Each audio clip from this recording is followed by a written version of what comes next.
Muy buenos días. Desde la Asociación Gente para Servir les damos la bienvenida a nuestro tiempo devocional, tu palabra para encontrar el camino hoy, invitándoles para que nos acompañen en la lectura de Hebreos capítulo 7 y de Mateo capítulo 4 versículo 4. Este versículo que hoy nos regala Mateo nos permite entender algo muy profundo en lo que vale la pena meditar y guardar hoy en nuestro corazón. Les invitamos además para que como ejercicio espiritual y como disciplina guardemos un versículo para estarlo considerando, un principio espiritual que puede desatar muchas bendiciones y que sobre todo, porque escrito está, conoceréis la verdad y la verdad os hará libre. Desata libertad, libertad de pensamientos que han sido colocados para que experimentemos maldición, para que experimentemos frustración, para que experimentemos desánimo. Pero hay pensamientos de parte del Eterno que deben ser posicionadas en nuestra mente, que deben ser posicionadas en nuestro corazón. Y Mateo capítulo 4, versículo 4 dice, no solo de pan vivirá el hombre, sino de toda palabra que sale de la boca de Dios. Y es que lo que justamente dice este versículo sale de la boca de nuestro Señor Jesucristo.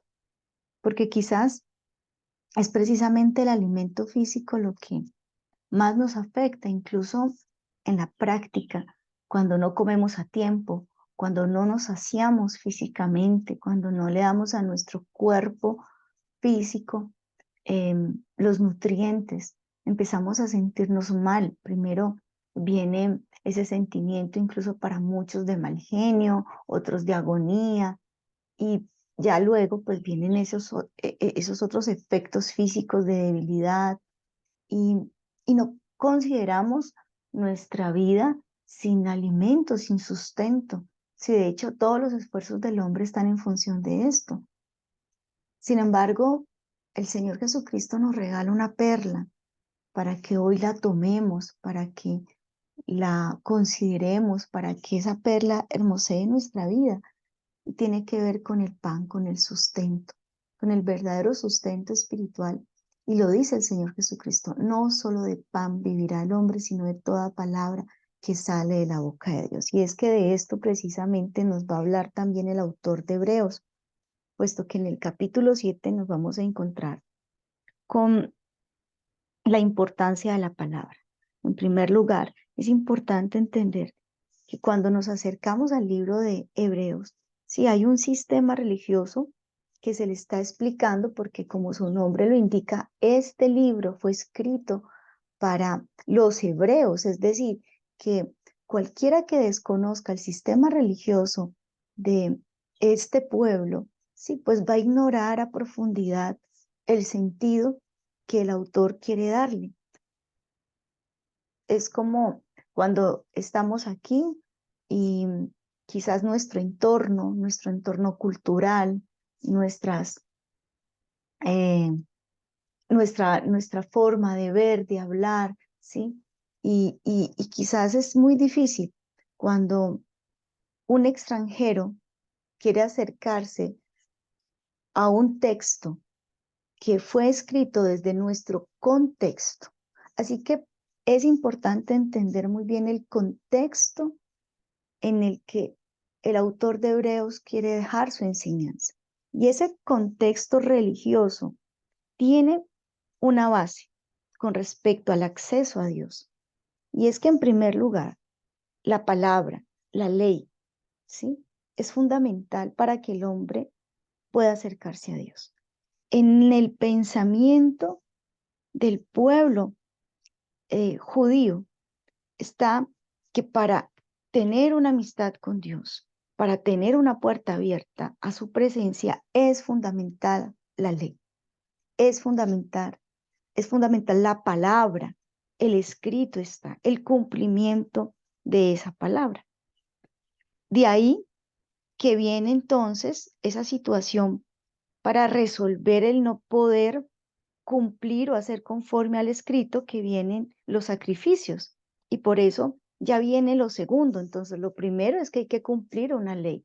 Pero como no podemos cumplir la ley según el pensamiento judío y el sistema religioso, ¿sí?, de los hebreos, ese es un problema que se resuelve a través del sacerdocio y de todo el sistema sacrificial, que cuando uno va al Antiguo Testamento le parece a veces hasta tedioso leerlo. Y viene entonces una cantidad de sacrificios y uno dice, pero en todo y por todo hay sacrificios. Entonces, primero, entender esto. Lo segundo es que cuando vamos a Hebreos capítulo 7, por supuesto, le recomendamos porque no va a poder entender esta enseñanza si no ha ido a la lectura de Hebreos de manera juiciosa, el capítulo 7, pues usted se va a encontrar con algo muy importante y es lo que nos dice la Escritura acerca del Señor Jesucristo como nuestro sacerdote. Y ya habla de un sacerdote especial, de un sacerdote al estilo de Melquisedec. Pero partamos de esa primera palabra, de la palabra sacerdote, que es pontífex. Pontífex, que quiere decir, viene de una palabra latina y que significa puente. El sacerdote era un hombre. Para el sistema religioso de Israel era un puente, era un hombre que tenía una labor, una función de construir un puente entre los hombres y Dios por medio de ese sistema de sacrificios. Una persona quebrantaba la ley, su comunión con Dios también quedaba interrumpida, quedaba impedido para acceder al Señor. Entonces, mediante el ofrecimiento del sacrificio correcto, eso sí, se hacía como una expiación por esa ofensa. Y así pues se restablecía la comunión y se quitaba la barrera. Con esto en mente, entonces, ahora sí uno puede acercarse a lo que hoy justamente nos enseña Hebreos. Y particularmente hay un versículo en el que vale la pena fijarnos muchísimo, y es Hebreos 7:25. En la versión nueva, traducción viviente, nos habla y nos dice lo siguiente: por eso también puede salvar por completo a los que por medio de él se acercan a Dios, ya que vive siempre para interceder por ellos. ¿Qué nos está hablando entonces aquí este versículo que es fundamental? Y es que nosotros tenemos un sacerdote, pero no es cualquier sacerdote. Habían diferentes funciones en el sacerdocio, y el sacerdocio tenía uno, y el más principal de todos era el que ejercía el sumo sacerdote. El sumo sacerdote era fundamental, y quiero recordarles un poco para que entendamos de nuevo o recordemos el contexto eh, de lo que el autor de Hebreos quiere dejar en este capítulo 7. Y es que este capítulo, para poderlo comprender, o mejor, para podernos acercarnos a la intención del autor, es que desde el principio ya, desde el principio del libro de Hebreos, ya Cristo ha sido comparado con todos los profetas, con los ángeles, con Moisés, con Josué, ¿sí? Siendo mostrado como el Hijo de Dios superior a todos.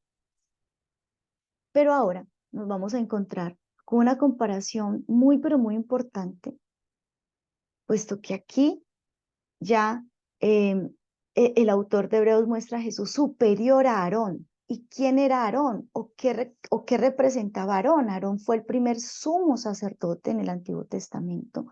Y junto con su familia, porque este llamado de sumo sacerdote era exclusivo de la genealogía de Aarón. Sí, era una estirpe dedicada a esta función.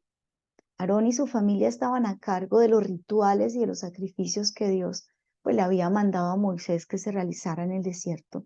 Y recordemos que aquí de nuevo viene un lugar muy importante, y es el tabernáculo, que es el lugar donde se lleva a cabo el culto y la adoración al Señor. Pero solo una persona, solo una, podía llegar al lugar más importante, al lugar donde se manifestaba la gloria de Dios en su plenitud. Y esa persona era el sumo sacerdote. Todo sumo sacerdote tenía que cumplir, además, por lo que implicaba llegar a ese lugar, unas características muy importantes. Y sobre todo tenía o debía ser una persona apartada, consagrada para esa labor. todos los rituales y sacrificios establecidos para la adoración a Dios. Entonces, recordemos que fueron dados de una manera muy precisa a Moisés en el desierto, ¿sí? Y de esta forma, el culto era como ya un pacto dado al pueblo de Israel, a los hebreos, y por eso es que lo vemos como un pueblo elegido por ser el primero en establecer ese sistema detallado dado por Moisés después de haber salido del desierto, de la esclavitud de Egipto y pasar por el desierto, pero tiene el privilegio de recibir como primicia esta forma, esta metodología, que al fin y al cabo también nos estaba hablando de esos, de esa obra extraordinaria de nuestro Señor Jesucristo como sumo sacerdote. Entonces, siendo ellos, sí, los únicos, en el caso del sumo sacerdote, con la probabilidad de ver la gloria del Señor en medio del campamento donde vivían, estos hombres eran pues apartados, consagrados.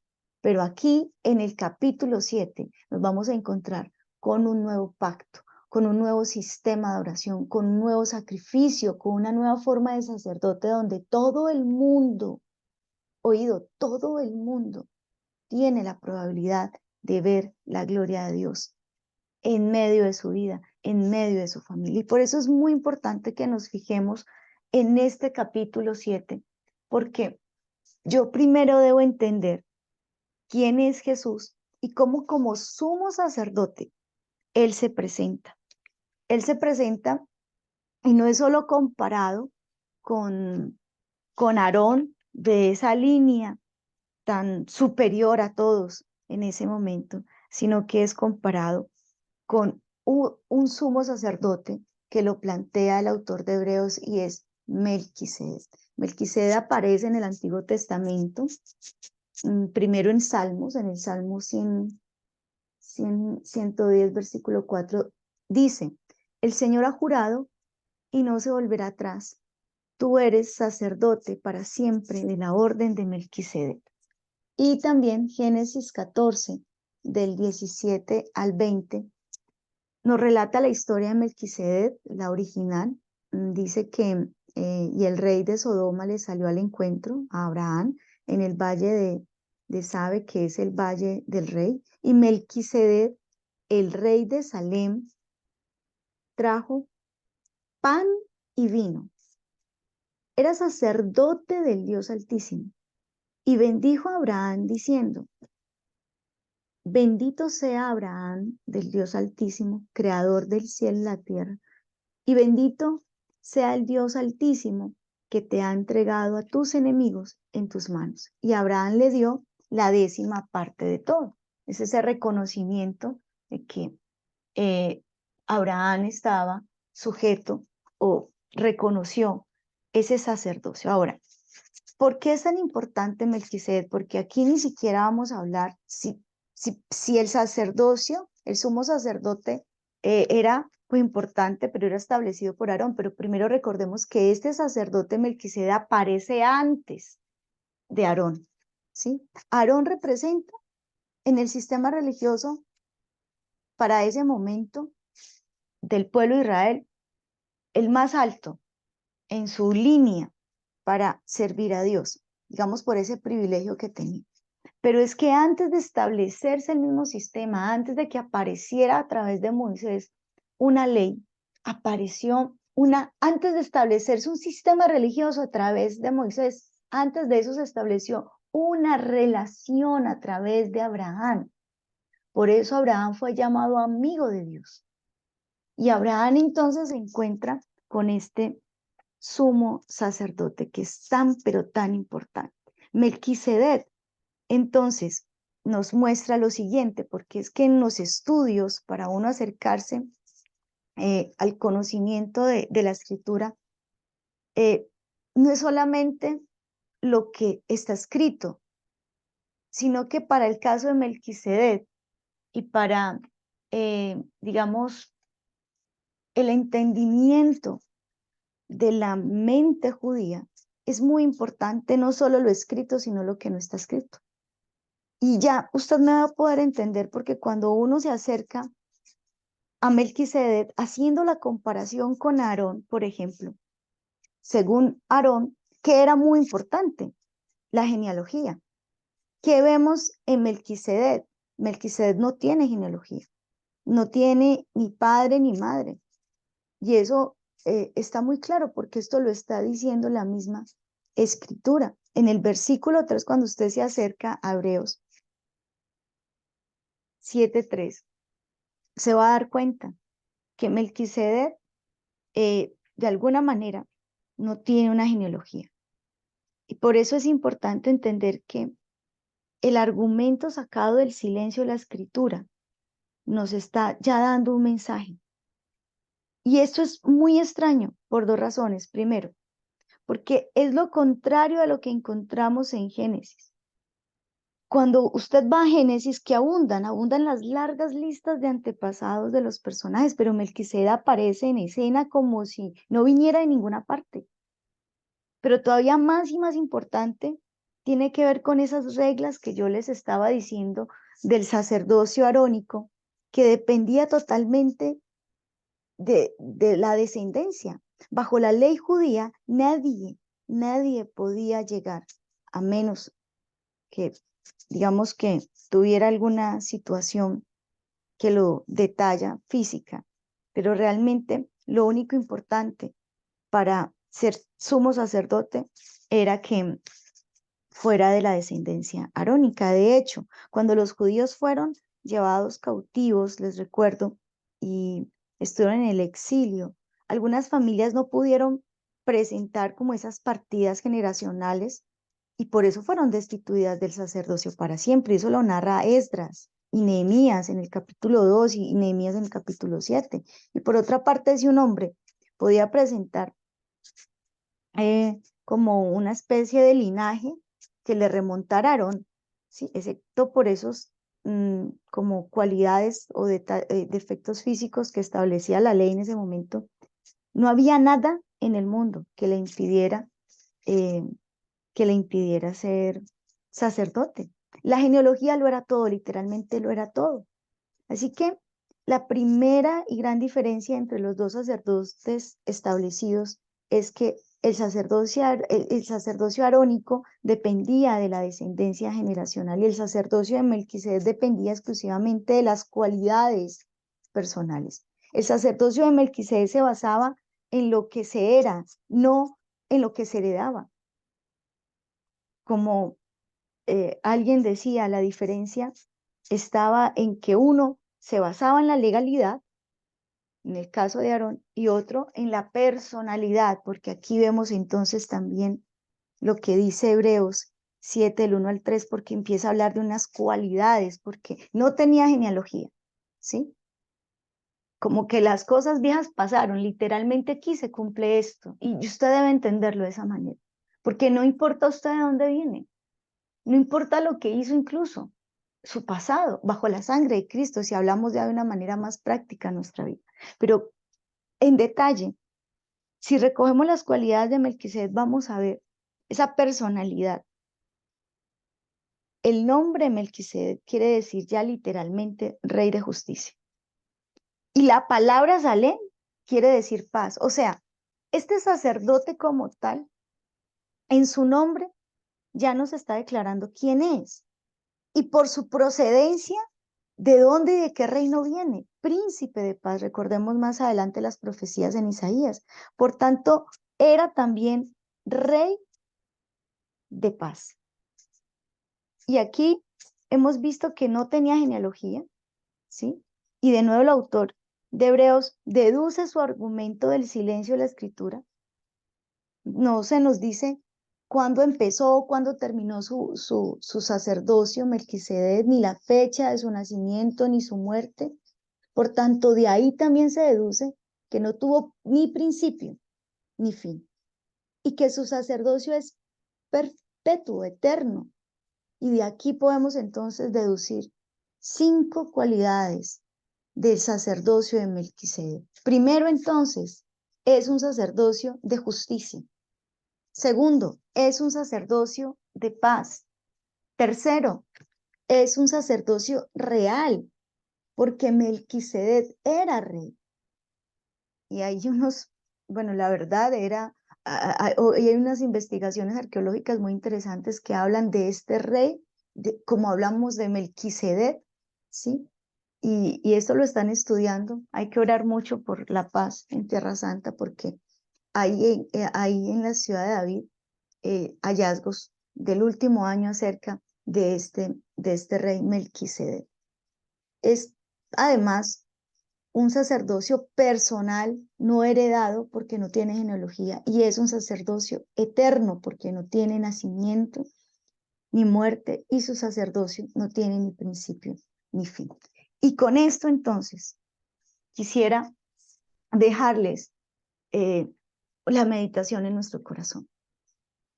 Israel, pero también todo aquel que acepte a Jesús como ese sacerdocio, como ese camino. Recuerden que el sacerdocio abría un camino para llegar al Padre. Podrá tenerlo como su sumo sacerdote. ¿Y qué significa esto? Que Cristo es el que está dispuesto, primero, pues hizo justicia, y Él trae justicia. Y por eso recordemos este llamado tan fuerte que el Señor nos daba esta semana. ¿Sí? ¿Qué pide Él de ti? Él te ha revelado lo que es bueno, el hacer justicia, el amar misericordia y el humillarte delante de Dios. Eso lo hace un sacerdote. Y por supuesto que puedo entender a través de este sumo sacerdote que está ahora, porque esto es lo que está ocurriendo en la dimensión espiritual. El Señor Jesucristo está en este momento en los cielos como sumo sacerdote. Cuando Él dice, yo voy a ir a prepararles lugar, cuando Él dice que Él está allí, porque lo establece en Hebreos 7, versículo 25, qué bueno que lo tenga presente. Qué bueno que no se le olvide Mateo 4 y que no se le olvide Hebreos 7:25. Les dice aquí, por eso también puede salvar por completo a los que por medio de Él se acercan a Dios, ya que vive siempre para interceder por ellos. Entonces, Él es un sacerdote real porque en este momento está intercediendo por usted. Solo que usted no sabe cómo está intercediendo, porque dice que no sabemos orar como conviene y que es el Espíritu quien nos enseña, porque el Espíritu es el que comunica lo que hace nuestro sumo sacerdote que está en los cielos. El Espíritu es quien sí nos da su mensaje. ¿El mensaje de quién? De Jesucristo. Y por eso dice, yo les enviaré un consolador, porque cuando usted recibe noticias de alguien, usted se consuela. ¿Hace cuánto no recibe ese consuelo de parte del Señor Jesucristo a través de su Santo Espíritu en su vida? Él es un sacerdocio real porque Él está dispuesto y está dispuesto a darnos su pan. Recuerde que le dio Melquisedec a Abraham, le dio pan y le dio vino, o sea, le dio sustento, pero también le dio vino. ¿Y qué representa el vino? El gozo, la paz que trae esa comunión con Él. Él nos levanta, no importa su situación. Cristo es el mejor sacerdote que podemos tener, porque hace parte de ese mejor pacto, no es el pacto arónico, es el pacto de Melquisedec, con mejores promesas, porque aquí lo que encontramos, y es algo maravilloso, que son promesas que están dadas a nuestro corazón, escritas, no en tablas de piedra, porque eso también lo dice incluso Hebreos 8. Mañana sí lo van a leer. Este es el pacto que después de aquel tiempo haré con la casa de Israel, dice el Señor. Pondré mis leyes en su mente y las escribiré en su corazón. Yo seré su Dios y ellos serán mi pueblo. Este es el día para que reconozcamos nuestro sumo sacerdote, pero también para que entendamos que nosotros estamos llamados a ser sacerdotes en medio de nuestra casa, en medio de nuestra familia. Este es el día para que nos gocemos, este es el día para que nos sustentemos de la palabra de nuestro sacerdote. Este es el día para que dejemos de mirar los problemas y las limitaciones y empecemos a mirar a Jesús. Él nos ama y desea que tengamos un encuentro personal y eterno con el Padre, y estuvo dispuesto a llevar sobre sí todo ese sistema sacrificial. Así que es el momento de dejar a un lado las excusas de este tiempo para mirar a un mejor sacerdote, a uno que está por encima de todos. Y esa es la invitación. Esa es la invitación para que entendamos el valor de la sangre de nuestro Señor Jesucristo, porque este no fue un sacerdote que tomara sacrificios de en medio del redil de las ovejas. Él mismo se sacrificó. El mismo autor de Hebreos empieza a decirlo más adelante. Si esto es así, ¿cuánto más la sangre de Cristo, quien por medio del Espíritu Eterno se ofreció sin mancha a Dios, purificará nuestras conciencias de las obras que conducen a la muerte, a fin de que sirvamos al Dios viviente? Lo que el Señor Jesucristo ha hecho como sumo sacerdote nos abre un camino, y es el camino que nos lleva a acercarnos al Señor, a adorarle, pero también a servirle, porque el Señor nos habilita, nos implementa. Por eso Jesucristo es el fundamento de nuestro servicio, porque es nuestro sacerdote, pero también quien se presentó como un cordero, como ese sacrificio perfecto. Y Él es nuestro fundamento, y cuando Él es nuestro fundamento, y nadie puede poner otro fundamento que el que está puesto, el cual es Jesucristo. Cuando yo estoy colocando un fundamento diferente a mi vida, en mi vida, entonces yo no entiendo el valor de esta función que Él tiene como sumo sacerdote, de su sacrificio aquí en la tierra. Es que Él es ahora sumo sacerdote en los cielos porque se sacrificó aquí en la tierra. Todo ese proceso del tabernáculo lo hizo aquí en la tierra. Y cuando resucitó y fue a los cielos, pues entró a ese lugar santísimo que está preparado también para nosotros. Por eso, si lo reconocemos como nuestro sacerdote, nuestra fe en Jesús que nos lleva a ser primero, a oír su voz, a recibir su palabra como nuestro sustento, a recibirla, y cuando la recibimos, ¿qué hacemos? La guardamos en nuestro corazón, la obedecemos su consejo. Y en segundo lugar, nos lleva a buscar su guía a través de su Santo Espíritu para ser conforme a su propósito. Recordemos entonces para que oremos. En Efesios 2:10 dice, porque somos hechura suya, creados en Cristo Jesús. ¿Para qué? Para buenas obras, las cuales Dios preparó de antemano para que anduviésemos en ellas. Vamos a orar y vamos a entregarle al Señor este tiempo. Vamos a entregarle al Señor este espacio para que su palabra quede en nuestro corazón.